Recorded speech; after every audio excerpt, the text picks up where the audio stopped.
Hey everyone. Welcome back to my YouTube channel.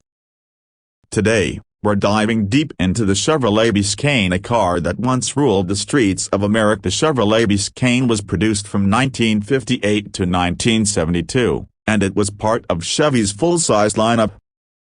Unlike its more luxurious siblings like the Impala or the Caprice, the Biscayne was the no-frills, budget-friendly option, but don't let that fool you. This sleeper sedan packed serious punch.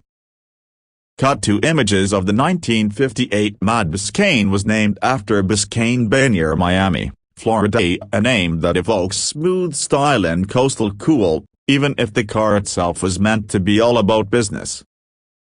Part 2, Design Styling. Narrator. Visually, the Biscayne shared much of its design DNA with the Bel Air and the Impala.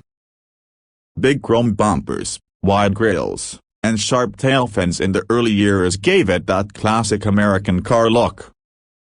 But unlike the flashier models, the Biscayne was streamlined and stripped down. That meant no fancy trim, no power accessories, and no extra flair.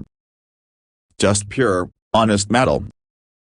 Show, side-by-side comparison of Biscayne versus Impala interiors was available in 2-door and 4-door sedan versions, and over the years, the body lines became smoother and more refined, especially during the 1965 to 1970 models.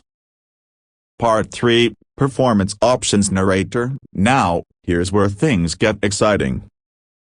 Although the Biscayne was marketed as a budget car, Chevy allowed buyers to equip it with some serious performance parts.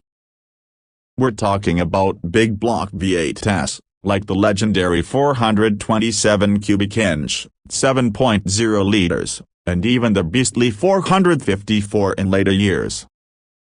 Show, drag strip footage, engine bay close-ups. This made the Biscayne a secret weapon for hot rodders and street racers. It was lighter than the Impala and cheaper to buy, but could be loaded with the same high-performance hardware.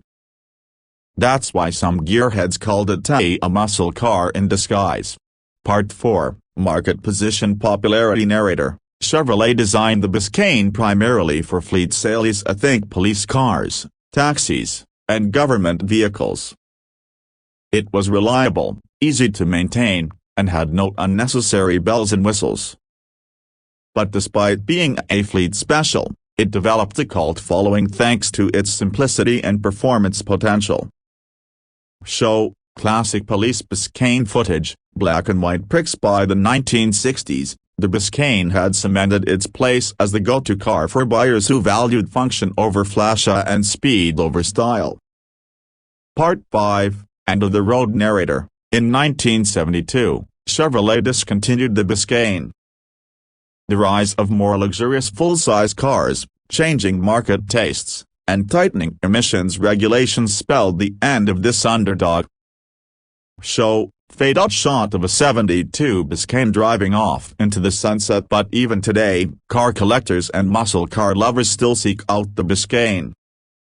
Restored examples and performance builds are popping up at car shows and auctions, proving that this once overlooked Chevy has earned its place in the spotlight. Outrow. Narrator. So whether you're a fan of vintage performance or just love a good sleeper story, the Chevrolet Biscayne is a name worth remembering. Cut to, vintage logo and the Biscayne. Narrator. If you enjoyed this trip down memory lane, don't forget to like, comment, and subscribe for more classic car stories. Got a favorite Biscayne memory or build? Drop it in the comments below. And with music plus channel logo animation, want me to add voiceover cues, video transition notes, or script in a specific accent or language,